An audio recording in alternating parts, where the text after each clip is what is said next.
ऐसे गीतों के लिए। और हम आशा करते हैं आगे भी ऐसे गीत आपसे हमको सुनने को मिलते रहे। ये खाली स्थान जो आराधना में रहता है, शांति का समय, वो शांति का समय ना रहे। ऐसे ही परिवार एक एक दो दो लाइन भले ही अपनी भाषा में गाएं, पर एक प्रोत्साहन का कारण होता है। तो हम कलीसिया की ओर से धन्यवादित हैं कि आप लोग ने ऐसे गीत को प्रस्तुत किया। आइए हम आज के वचन में जाएंगे। आज के वचन के लिए हम निकालेंगे भजन संहिता, उसका 37वां अध्याय और उसकी 23 और 24वीं आयत। Psalms 37 versus 23 and 24। भजन संहिता 37वां अध्याय, उसकी 23 और 24वीं आयत। यहाँ पे इस प्रकार लिखा हुआ है, मनुष्य की गति यहोवा की ओर से दृढ़ होती है और उसके चलन से वो प्रसन्न रहता है। चाहे वो गिरे भी तो भी पड़ा ना रह जाएगा, क्योंकि यहोवा उसका हाथ थामे रहता है।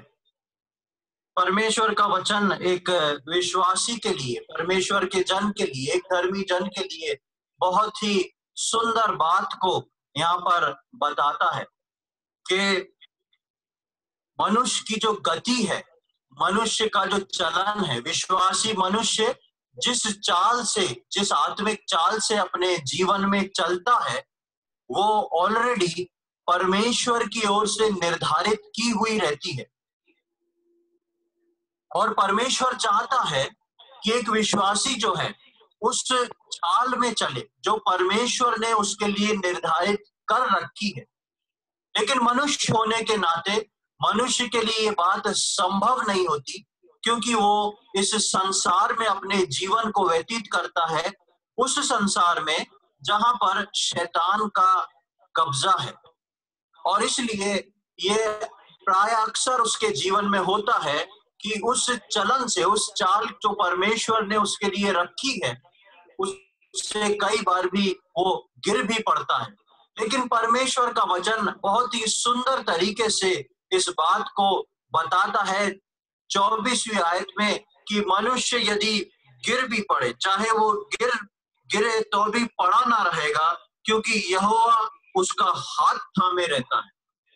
हर विश्वासी को के चलन से परमेश्वर प्रसन्न होता है, क्योंकि उसका चलन जो है वो परमेश्वर की ओर से है। लेकिन यदि वो विश्वासी कभी गिर भी जाता है, तो परमेश्वर बोलता है कि उसका हाथ जो है मैं थामे हुआ हूं, और वो अपने जीवन की परिस्थितियों में, अपने जीवन की आत्मिक घटी कमियों में कभी गिरेगा भी तो भी मेरा दाहिना हाथ उसको संभाले है। वो कई बार गिरेगा तो भी परमेश्वर जो है अपनी बड़ी सामर्थ से उसको उठा के खड़ा कर देता है। आज हम इन्हीं बातों के विषय में कुछ बातों को देखेंगे। पहले हम देखेंगे विलाप गीत, उसका 3रा अध्याय, बुक ऑफ लेमेंटेशन चैप्टर 3। विलाप गीत उसका 3रा अध्याय। यिर्मयाह के बाद आपको मिल जाएगा विलाप गीत उसका 3रा अध्याय, और उसकी हम 22 से लेके 25 तक पढ़ेंगे। Lamentations chapter 3 verses 22 to 25। यहाँ पर इस प्रकार लिखा है, हम मिट नहीं गए, ये यहोवा की महाकरुणा का फल है, क्योंकि उसकी दया अमर है। प्रति भोर वो नई होती रहती है, तेरी सच्चाई महान है। मेरे मन ने कहा, यहोवा मेरा भाग है, इस कारण मैं उसमें आशा रखूंगा। जो यहोवा की बाट जोते और उसके पास जाते हैं, उनके लिए यहोवा भला है। बहुत सुपरिचित वर्ष हम यहाँ पर विलाप गीत में देखते हैं कि हम मिट नहीं गए, ये यहोवा की महाकरुणा का फल है। जिस प्रकार हमने भजन में पढ़ा कि मनुष्य की गति से परमेश्वर प्रसन्न होता है, अर्थात उस गति से जो परमेश्वर ने मनुष्य के लिए, एक विश्वासी के लिए रखी हुई है। और वो अगर गिर भी जाए तो परमेश्वर का हाथ उसको थामे रहता है, इसलिए विश्वासी गिरने के बाद भी उठ के फिर से खड़ा हो जाता है। और विलाप गीत में हम पढ़ते हैं, हम मिट नहीं गए, ये यहोवा की महाकरुणा का फल है। परमेश्वर की एक महाकरुणा विश्वासी के साथ लगी रहती है। परमेश्वर एक विश्वासी को बना के यूं ही नहीं छोड़ देता। विश्वासी के जीवन में कई अप्स एंड डाउन्स आते हैं, कई ऐसी परिस्थितियां विश्वासी के जीवन में आती हैं जहां पर विश्वासी नीचे की ओर गिरता है, पीछे की ओर हटता है और हताश और निराश होता है। लेकिन परमेश्वर का वचन बोलता है कि उस विश्वासी को निराश होने की आवश्यकता नहीं, क्योंकि वो खाली नहीं है, लेकिन परमेश्वर का हाथ उसको थामे हुए है। वो चाहे कितनी भी जोर से गिर जाए, चाहे वो किसी भी जगह पर क्यों ना गिर जाए, परमेश्वर उसको उठा के फिर से खड़ा करता है। और क्यों खड़ा करता है उसके बारे में अभी हमने विलाप गीत में देखा, 23वीं आयत में 3:23 में, प्रति भोर वो नई होती रहती है, तेरी सच्चाई महान है। परमेश्वर का वचन जो विश्वासी के साथ है, या दूसरे शब्दों में हम बोले कि परमेश्वर का वचन जो परमेश्वर ने विश्वासी को दे रखा है, वो जब विश्वासी परमेश्वर की बाट जोता हुआ उस वचन का सहारा लेके उस पर चलता है, तो लिखा है उस व्यक्ति के लिए, उस विश्वासी जन के लिए वो प्रति भोर नई होती जाती है। क्या नई होती जाती है? परमेश्वर की करुणा, परमेश्वर की दया। इसलिए इस बात से मतलब नहीं कि विश्वासी कब कहां कैसे गिरे, लेकिन मतलब इस बात से है कि हर परिस्थिति में परमेश्वर विश्वासी को अपना हाथ बढ़ा के उठा के खड़ा करने को तैयार रहता है। चाहे वो कोई सा भी क्षेत्र हमारे जीवन में हो, यदि हम अपने आप को परमेश्वर को सबमिट करके चलेंगे, परमेश्वर को सौंप के अपना जीवन चलेंगे, तो हम गिरे भी तो भी परमेश्वर अपने दाहिने हाथ से बढ़ा के हमको उठाता है। प्रति भोर उसकी करुणा नई होती जाती। परमेश्वर का वचन एक ऐसा मोटिवेटिव सब्जेक्ट नहीं है, या मोटिवेशन करने वाली स्पीच नहीं है।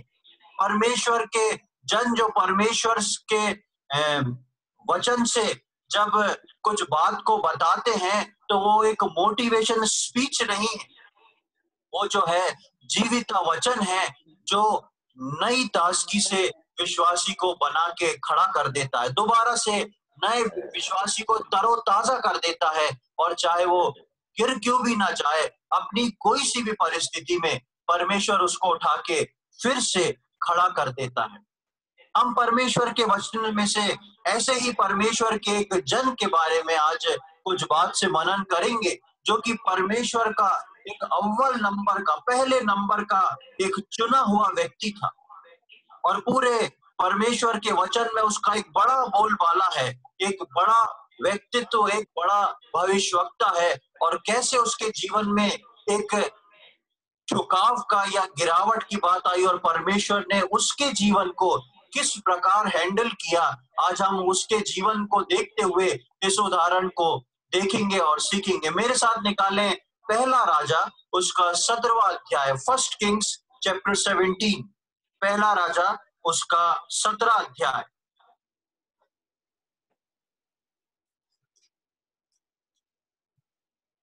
फर्स्ट किंग्स चैप्टर 17, पहला राजा 17 अध्याय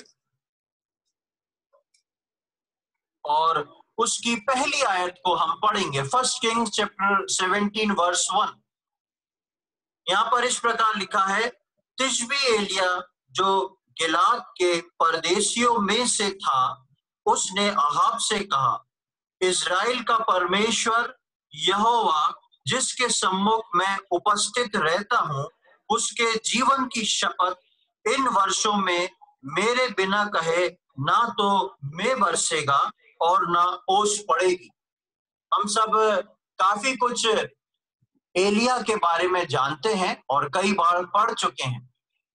जब हम पहले राजा के 17वें अध्याय में आते हैं, तो 17वें अध्याय की पहली आयत में एलिया का इंट्रोडक्शन दिया है और पहली बार एलिया का नाम जो है परमेश्वर के वचन में यहाँ पर आता है।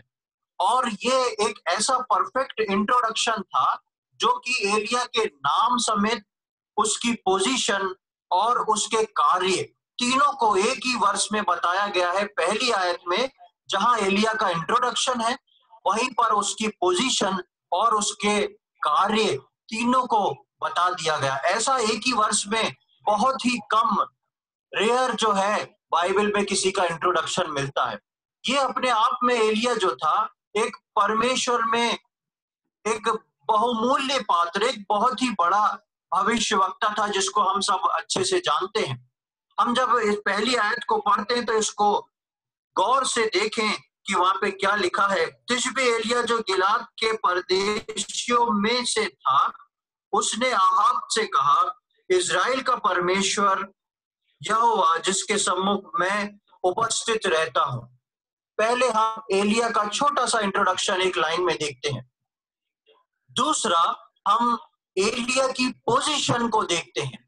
एलिया राजा को बोलता है कि इज़राइल का परमेश्वर यहोवा जिसके सम्मुख मैं उपस्थित रहता हूं। एलिया की पोजीशन को देखें कि एलिया जो है अपनी पोजीशन क्या बता रहा है, वो कौन है। वो एक ऐसा भविष्यवक्ता है जो परमेश्वर के सम्मुख उपस्थित रहता है। उसका परमेश्वर से रिलेशन क्या है, ये एक सेंटेंस से हमको पता पड़ता है कि जो इज़राइल का परमेश्वर है, मैं उसके सामने उपस्थित रहता। एलिया का नाम, एलिया की पोजीशन और एलिया का काम हम आगे देखते हैं। वो आगे लिखता है, उसके जीवन की शपथ इन वर्षों में मेरे बिना कहे ना तो मैं बरसेगा और ना ओस पड़ेगी। तीसरी बात हम देखते हैं एलिया के कार्य। एलिया एक बात को बोलता है बहुत ही कॉन्फिडेंस के साथ कि मेरे बिना बोले, मेरे कहे बिना यहाँ पर बारिश नहीं होगी, या जब तक मैं नहीं कहूंगा अब यहाँ पर बारिश नहीं होगी। और ये बात एलिया कोई साधारण इंसान से नहीं कह रहा, ये एक ऐसी जगह के राजा को बोल रहा है कि तुम्हारे क्षेत्र में अब मेरे कहे बिना पानी नहीं गिरेगा, बारिश नहीं होगी, एक बहुत ही कॉन्फिडेंस के साथ। तो यहाँ पर पहली आयत में हम तीन बातों को देखते हैं। एलिया का इंट्रोडक्शन, एलिया की पोजीशन जो परमेश्वर में है, और एलिया का बोला जाना। एक ऐसा व्यक्ति उस जिसके बारे में हम आज सीख रहे हैं, वो परमेश्वर का एक बहुत ही मैच्योर्ड और एक बहुत ही परिपक्व व्यक्ति। और ये परिपक्व व्यक्ति जो है, वो अपने उसके नाम का इंट्रोडक्शन देके उसकी सबसे पहले हमको पोजीशन देखने को मिलती कि वो परमेश्वर के सामने उपस्थित रहने वाला एक व्यक्ति है। दूसरी बात हम देखते हैं, वो जो बोलता है, वो जो बोलता है वो हो जाता है। हम अक्सर परमेश्वर के वचन में उसके भविष्यवक्ताओं के विषय में पढ़ते हैं कि परमेश्वर ने उनके मुख की बात को कभी खाली नहीं जाने दिया। परमेश्वर के भविष्यवक्ता लोग जो अपने मुंह से बोल देते थे, वो बात हो जाया करती थी, क्योंकि भजन संहिता में हम पढ़ते हैं कि परमेश्वर ने जो बोला वो हो गया। और उन परमेश्वर के भविष्यवक्ता जो परमेश्वर की उपस्थिति में ठहरे रहते थे, वो भी जब अपने मुख से बात बोलते थे, परमेश्वर उनके बोले हुए शब्दों को कभी भी खाली नहीं जाने देता था। और उनमें से एक व्यक्ति जो था वो एलिया था, कि एलिया जिस बात को बोलता था वो कभी खाली नहीं होती थी। हम इसके 17वें अध्याय के 14वें और 15वीं आयत को पढ़ेंगे।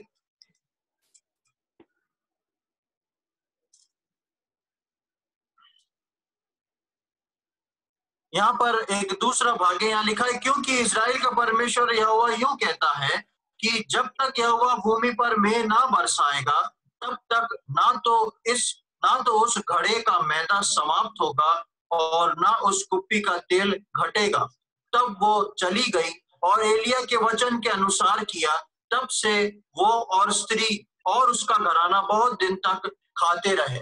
मैंने ये पूरा नहीं पढ़ा, आप इसके बारे में जानते हैं कि यहाँ पर एलिया जो है, परमेश्वर उसको पहले एक नाले में भेज देता है, और जब वहां का पानी सूख जाता है तो एक विधवा के घर भेज देता है। और जब वो उस विधवा के पास पहुंचता है तो वो विधवा के पास कुछ भी नहीं रहता है, पर फिर भी एलिया उससे कहता है, जाके अपने मैदा में से पहले मेरे लिए एक रोटी बना के अलग कर देना। और वो स्त्री बोलती है कि हमारे पास कुछ भी नहीं है, हम आखिरी रोटी बना के मैं और मेरा बेटा खा के मरने जा रहे हैं। और एलिया उससे तब एक बात बोलता है, नहीं, तुम मेरे लिए बना के लेके आना, और जब तक ये अकाल खत्म नहीं होगा तब तक तुम्हारे उस मटके का आटा और तेल जो है कभी खत्म नहीं होगा। यहाँ पर हम दूसरी बात देखते हैं कि एलिया जो बात बोलता है वो पूरी हो जाती है। जो एलिया ने कहा वो पूरी हो गई, जिसको हमने 14वीं और 15वीं आयत में पढ़ा कि यहाँ पर उसने एक रोटी बना के अपने उसको उसके पास पहुंचा दी, और 14वीं आयत में हमने पढ़ा कि इज़राइल का परमेश्वर यहोवा यूं कहता है कि जब तक यहोवा भूमि पर मेघ ना बरसाए तब तक ना तो उस घड़े का मैदा समाप्त होगा और ना उस कुप्पी का तेल घटेगा। और वैसा ही हुआ। 15वीं आयत में हम पढ़ते हैं वो चली गई, और लिखा है कि उसके 15वीं आयत के दूसरे भाग को मैं पढ़ रहा हूं, तब से वो और स्त्री और उसका घराना बहुत दिन तक खाते रहे। यहाँ पर स्त्री जो है अपने और अपने बच्चे के लिए रुकी थी कि अपने और अपने बच्चे के लिए वो रोटी बना ले और आखिरी बार बना के खा के मर जाए।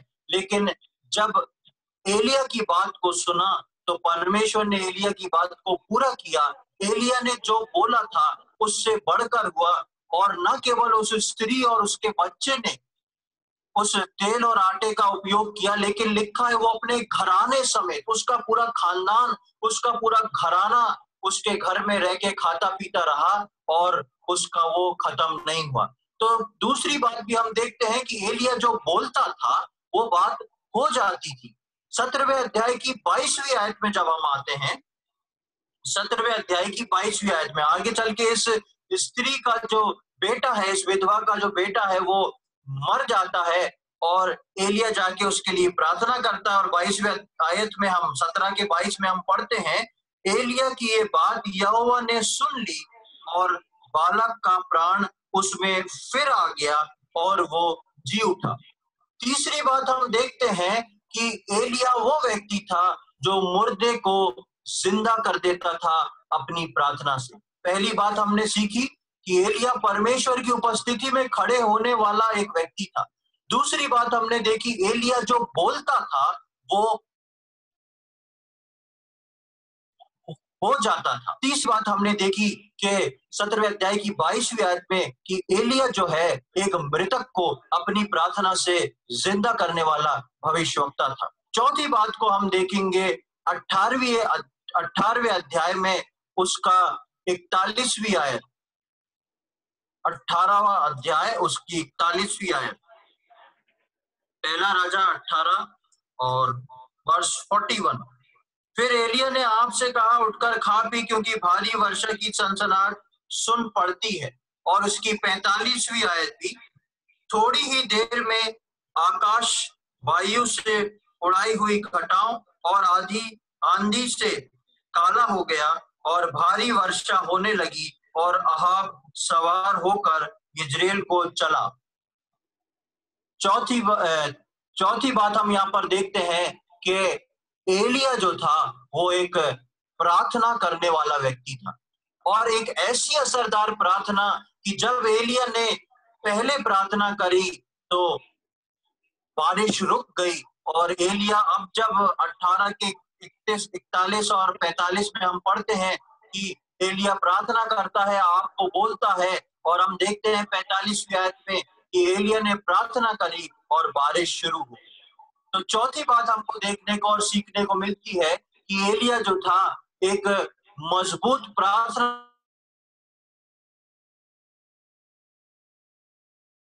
प्रार्थनाओं का उत्तर परमेश्वर दिया करता था। और पांचवी बात हम उसको देखेंगे नहीं, क्योंकि हम सब जानते हैं पांचवी बात एक ऐसी बात है कि एलिया एक ऐसा भविष्यवक्ता था जिसको परमेश्वर ने जिंदा आसमान में उठा लिया था, हवाओं में उठा लिया था। एलिया एक व्यक्ति जिसको परमेश्वर ने जिंदा उठाया था, जिसने नहीं।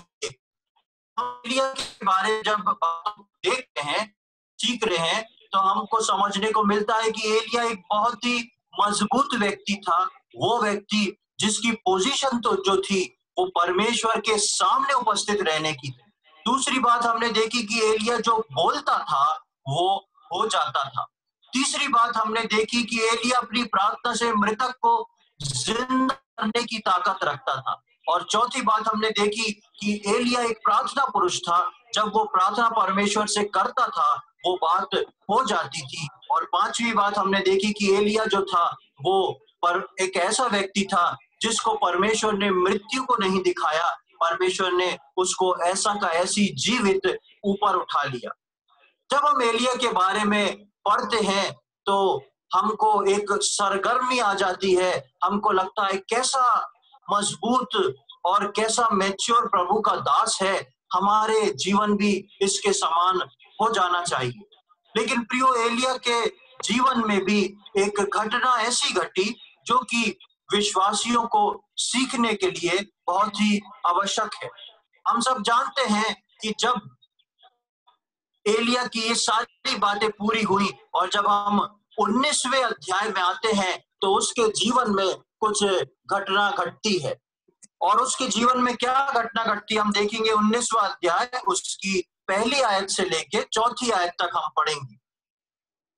First Kings chapter 19 verse 1 to 4 यहाँ लिखा है, तब अहाब ने इजेबेल को एलिया के सब काम विस्तार से बताए कि उसने सब नबियों को तलवार से किस प्रकार मार डाला। तब इजेबेल ने एलिया के पास एक दूत के द्वारा कहला भेजा, यदि मैं कल इसी समय तक तेरा प्राण उनका सा ना कर डालूं तो देवता मेरे साथ वैसा ही वरन उससे भी अधिक करे।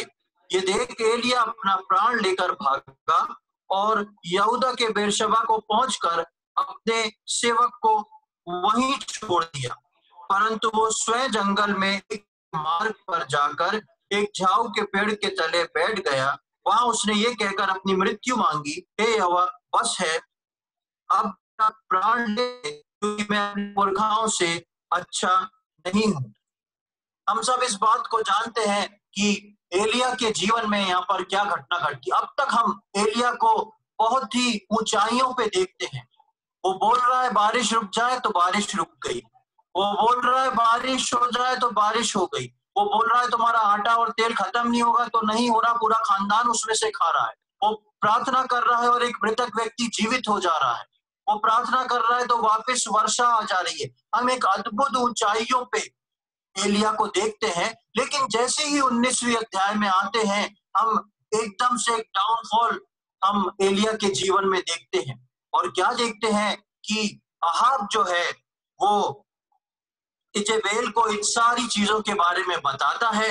इजेबेल एक दूत को भेज देती है और वो बोलती है, यदि कल मैं इसी समय तक तेरा प्राण उसका सा ना कर डालूं तो देवता मेरे साथ वैसा ही वरन इससे भी अधिक करे। और वहां से एलिया भागता है अपने प्राण बचा के। लेकिन भागने से पहले एक वहां पर क्लू दिया है, एक कारण दिया है। आप यदि तीसरी आयत को हिंदी बाइबल में पढ़ेंगे तो लिखा है, ये देख एलिया अपने प्राण बचा के भागा। अब तक एलिया जो था परमेश्वर की उपस्थिति में रहने वाला व्यक्ति था। अब तक एलिया जो था स्वर्ग के परमेश्वर की ओर अपनी आंखों को उठा के देखा करता था। लेकिन अचानक से एक ऐसी परिस्थिति आई जिसमें एलिया जो है परमेश्वर को नहीं, परिस्थिति को देखता है। और परिस्थिति को देख के एलिया ठहर नहीं पाता और लिखा है, ये देख एलिया अपने प्राण बचा के भागा। यदि आप देखें तो इजेबेल जो है वो एक अन्य जाति की स्त्री थी जिससे आहाब शादी करके उसको ले आया था। और उसी के कारण आहाब के जीवन में बहुत सारी गिरावट आ गई। उसने अपने देवी देवताओं की पूजा आहाब से करवा डाली और परमेश्वर का क्रोध जो था इजरायलियों पे भड़क उठा। और हम इस बात को देखते हैं कि इजेबेल की कोई भी स्टेटस या कोई भी स्टैंडर्ड नहीं था कि वो परमेश्वर के जन एलिया के सामने खड़ी हो सके या टिक सके। और इसके साथ ही इजेबेल ये बात भी बोलती है कि यदि ऐसा मैं ना करूं, यदि मैं तुझको ना मारूं तो मेरे देवता जो है वो इससे ऐसा ही वरन इससे भी अधिक मेरे साथ करें। वो उन देवताओं की बात एलिया तक पहुंचा रही है जो देवता एलिया के सम्मुख धूल और मिट्टी है, जो कुछ है ही नहीं। और एलिया उनकी धमकी को सुन के, उसको देख के डर के भागता है। एलिया चाहता तो पलट के वहां पर एक शब्द बोल देता कि स्वर्ग से इजेबेल पे आग गिरे और वो मर जाए, और वो तुरंत वहीं खत्म हो जाती। क्योंकि हमने देखा कि एलिया एक ऐसा व्यक्ति था, जब वो प्रार्थना करता था वो हो जाती थी, जो वो बोलता था वो घटना घट जाती थी। और एलिया चाहता तो वो एक प्रार्थना या उसका एक सेंटेंस जहां पर इजेबेल थी वहां पर उसके प्राण को ले लेता। लेकिन एलिया जो था उसने इन परिस्थितियों को देखा, और लिखा एलिया अपने प्राण बचा के भागा। और प्राण बचा के न केवल भागता है, लेकिन अपने सेवक को भी एक जगह पर छोड़ के आगे चला जाता है। पुराने समय में भविष्यवक्ता लोग यदि अपने सेवक को आगे एक जगह पर छोड़ के आगे चले जाते थे, उसका मतलब ये था कि अब से उस भविष्यवक्ता का उस सेवक के साथ रिलेशन खत्म, यानी कि अब वो उसका अंतिम समय आ गया है, वो जा रहा है, और ऐसे समय में वो अपने सेवक को अलग छोड़ देता था, अलग कर दिया करता था। यानी कि एलिया को पूरी उम्मीद हो गई कि अब मैं मरने पर हूं, और एलिया जो था अपने सेवक को वहां छोड़ के आगे आता है। और चौथी आयत में हम पढ़ते हैं कि वो एक झाऊ के पेड़ के नीचे बैठ जाता है। यदि आप झाऊ के पेड़ के बारे में पढ़ें तो झाऊ का पेड़ एक ऐसा पेड़ है जिसमें ज्यादा शेडो नहीं होती, जिसमें बुशेस झाड़ी नुमा है, पेड़ लंबा है लेकिन उसकी पत्तियां झाड़ी नुमा है, जिसमें शेड नहीं है ज्यादा। वो ऐसे पेड़ के नीचे बैठ गया और परमेश्वर से मृत्यु को मांग रहा है और बोल रहा है, मैं अपने पूर्वजों से अच्छा नहीं। प्रियो, हमारे जीवन में भी, विश्वासी जीवन में भी ऐसा समय कई बार आता है कि हमको लगता है हम अच्छे नहीं हैं, क्योंकि हम अपने परमेश्वर को नहीं देखते, हम जो है अपनी परिस्थितियों को देखते हैं। हम सोचते हैं कि हमसे बहुत गलत कुछ हो चुका है, अब परमेश्वर के राज्य में या परमेश्वर की नजरों में हमारा कोई भी स्थान नहीं है। लेकिन प्रियो, परमेश्वर का नजरिया और हमारा नजरिया दोनों में आसमान जमीन का फर्क है। हम भजन में पढ़ रहे थे, यदि धर्मी गिर भी जाए तो भी परमेश्वर का हाथ उसको पकड़े रहता है, संभाले रहता है, गिरने नहीं देता। और इसी प्रकार हम देखते हैं कि एलिया सोच रहा है कि मेरी मृत्यु जो है एक ऐसी श्रापित मृत्यु हो जाएगी, या तो परमेश्वर मुझे मृत्यु दे देगा या इजेबेल जो है मुझे भेज के मेरी गर्दन को कटवा देगी। लेकिन परमेश्वर एलिया की गिरावट में उसको अकेला नहीं छोड़ता, लेकिन परमेश्वर अपनी योजना को कैसे भी एलिया के जीवन में पूरा करता है। हम सब इस अध्याय के बारे में अच्छे से जानते हैं, इसलिए मैं ज्यादा पढ़ूंगा नहीं। हम मुख्य मुख्य आयतों को पढ़ेंगे। 19वें अध्याय की 11वीं आयत पे आ जाए। 19वां अध्याय 11वीं आयत और उसका 11 से लेके हम 13वीं आयत तक हम पढ़ेंगे। 11 to 13, 19, 11 से 13। यहाँ पे इस प्रकार लिखा है, उसने कहा, निकलकर यहोवा के सम्मुख पर्वत पर खड़ा हो।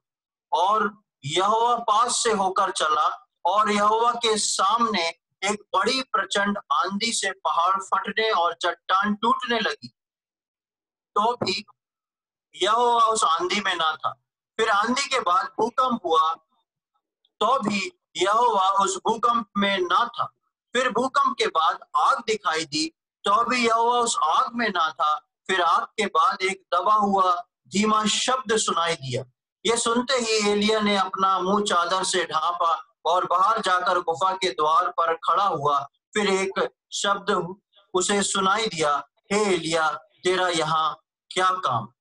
हम जानते हैं कि जब एलिया उस झाऊ के पेड़ के नीचे आके बैठ जाता है, तो एक स्वर्गदूत आके उसको हिलाता है और उसको रोटी और एक सुराही में पानी देता है।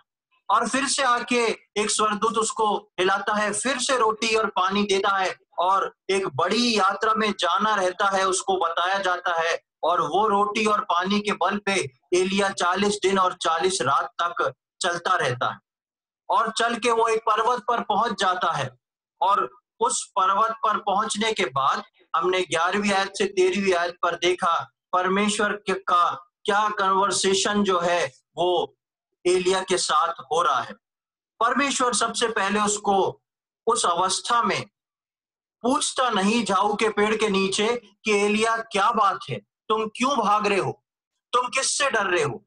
हम देखते हैं कि परमेश्वर बिना कुछ बोले एलिया के पास रोटी और पानी को पहुंचाता है। फिर दूसरी बार बिना कुछ बोले परमेश्वर फिर से रोटी और पानी को एलिया के पास पहुंचाता है और उसको बताता है कि उसको एक यात्रा करना है।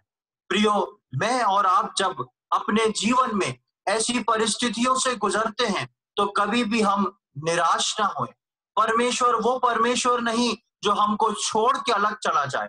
परमेश्वर वो परमेश्वर नहीं कि जब हम कमजोर पड़े तब हमको छोड़ दे। वो परमेश्वर है कि हमारी कमजोरी के समय में हमको आके वो खिलाता है और पिलाता है।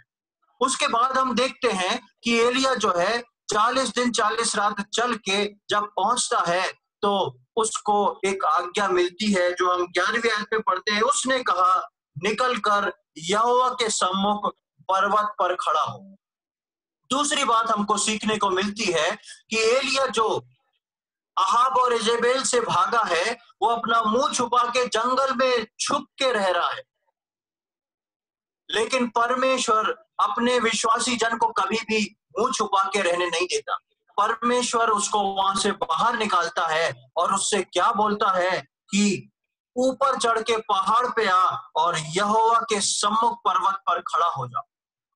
परमेश्वर कभी भी एक विश्वासी को मुंह छुपा के रहने नहीं देता। परमेश्वर चाहता है कि वो अपनी परिस्थितियों में से, उस छुपने की स्थिति में से बाहर निकले और पहाड़ पर खड़ा हो। वो एक दबंग तरीके से खड़ा हो कि लोग उसको देखने पाए।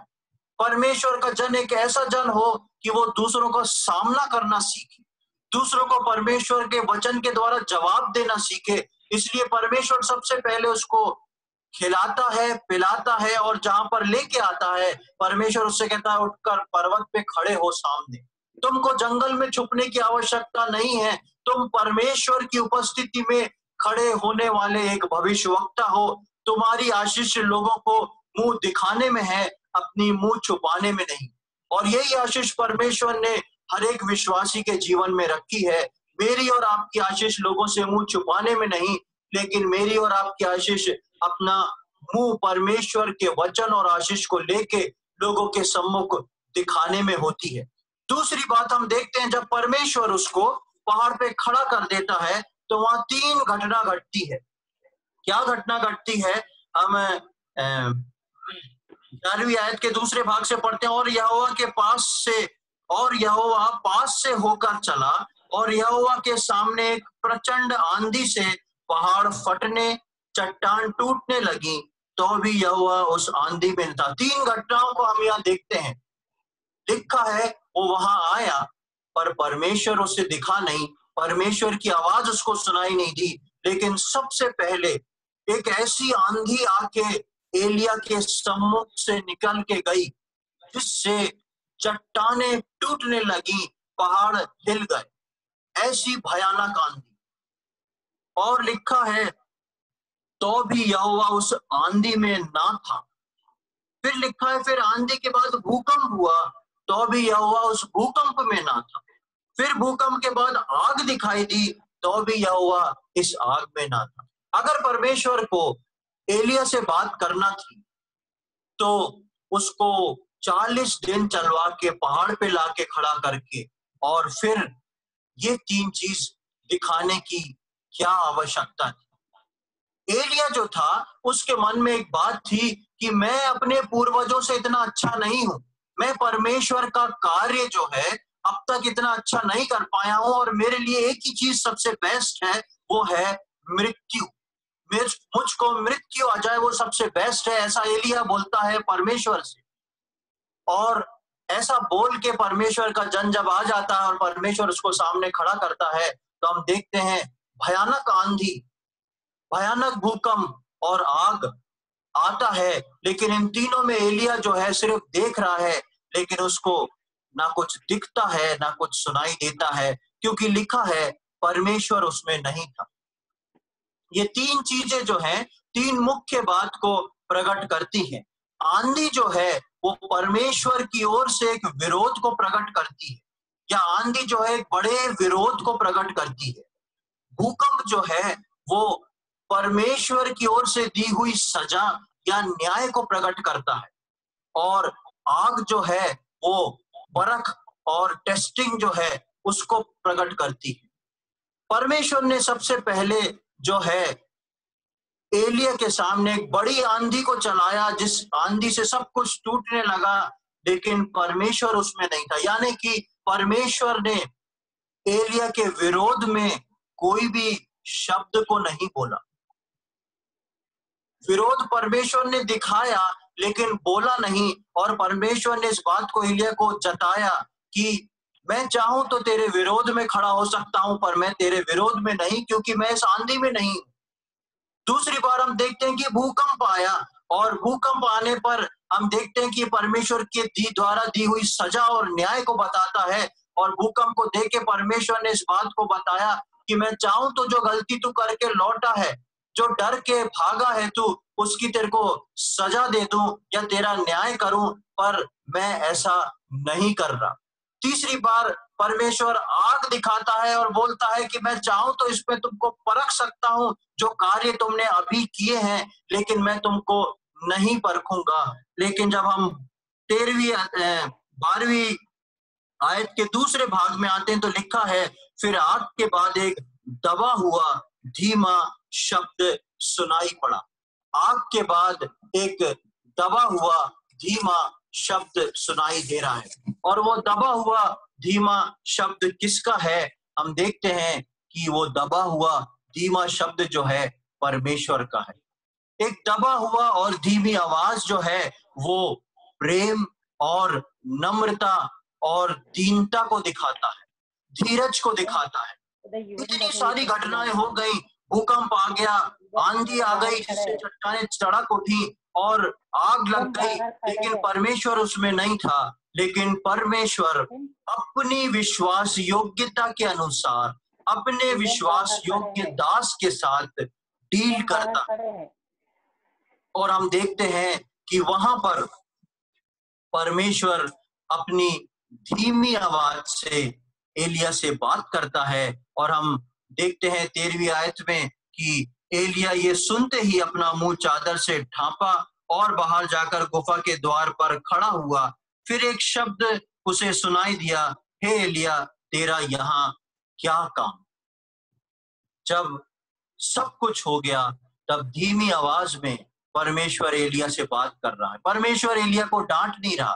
परमेश्वर एलिया की स्थिति को समझने वाला परमेश्वर है।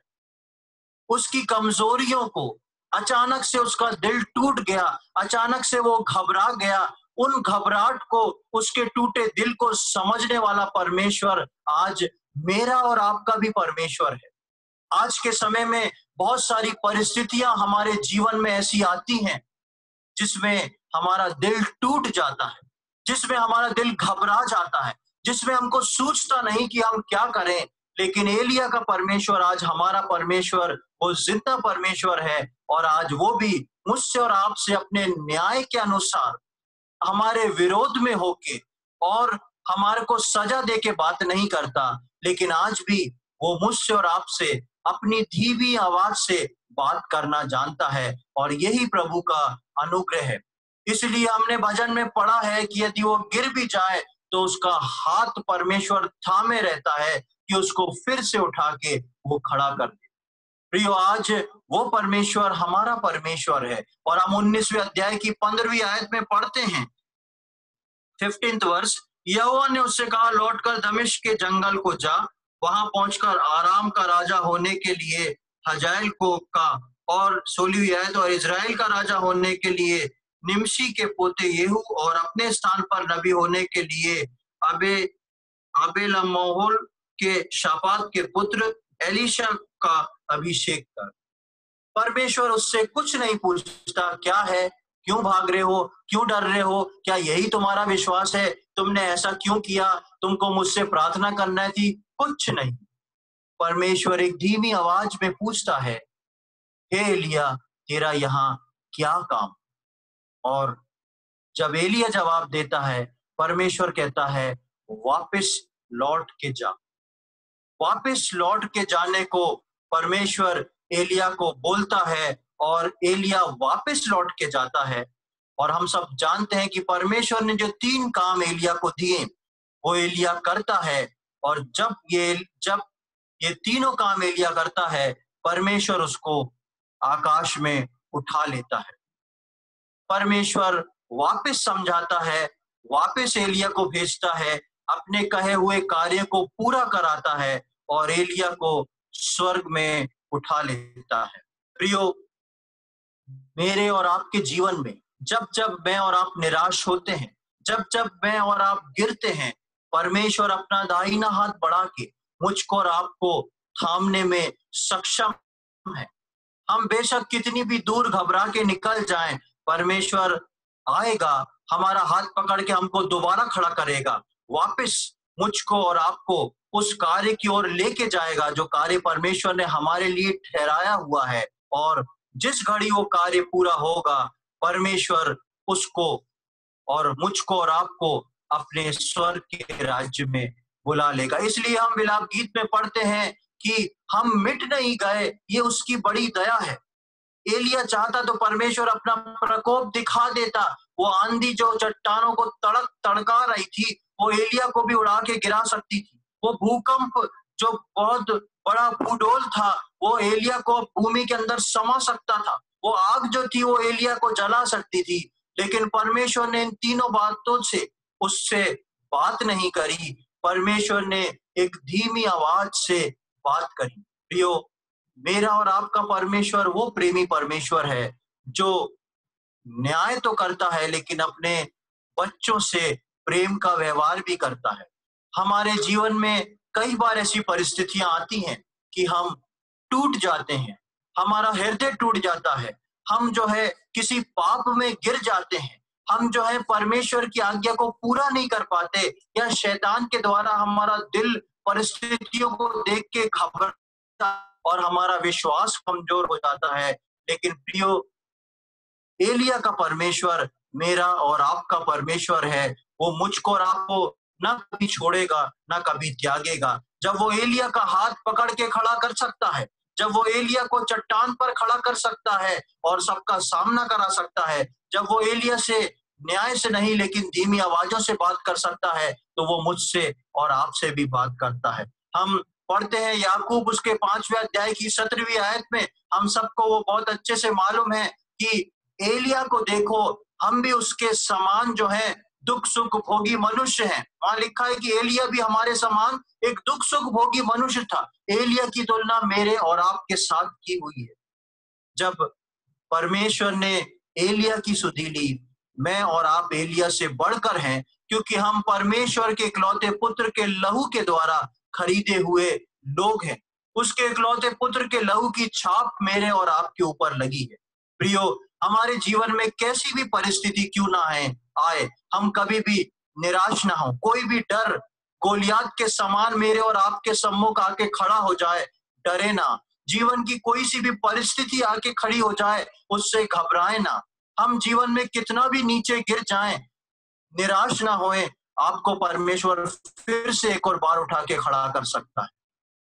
सिर्फ मुझको और आपको परमेश्वर को अपने आप को सबमिट करना है, उसकी उस धीमी आवाज को सुनने के करना है। निश्चित तौर पे 100% परमेश्वर उस धीमी आवाज से आपसे बात करेगा, आपसे वापस आपको उठाएगा, वापस उस स्थान में भेज के आपके पर ठहराए हुए कार्य को पूरा कराएगा और अपने राज्य की ओर आपका स्वागत करके आपको बुलाएगा। प्रभु में हम सरगर्म बने रहें, हम विश्वास योग्यता में बने रहें और अपनी नजरों को अपने परमेश्वर पर लगाए रखें, क्योंकि परमेश्वर मनुष्य की गति से प्रसन्न होता है, अर्थात वो गति जो परमेश्वर ने मनुष्य के लिए ठहराई है। और यदि वो गिर भी जाए तो परमेश्वर अपना दाहिना हाथ बढ़ा के उनको फिर से खड़ा कर देगा।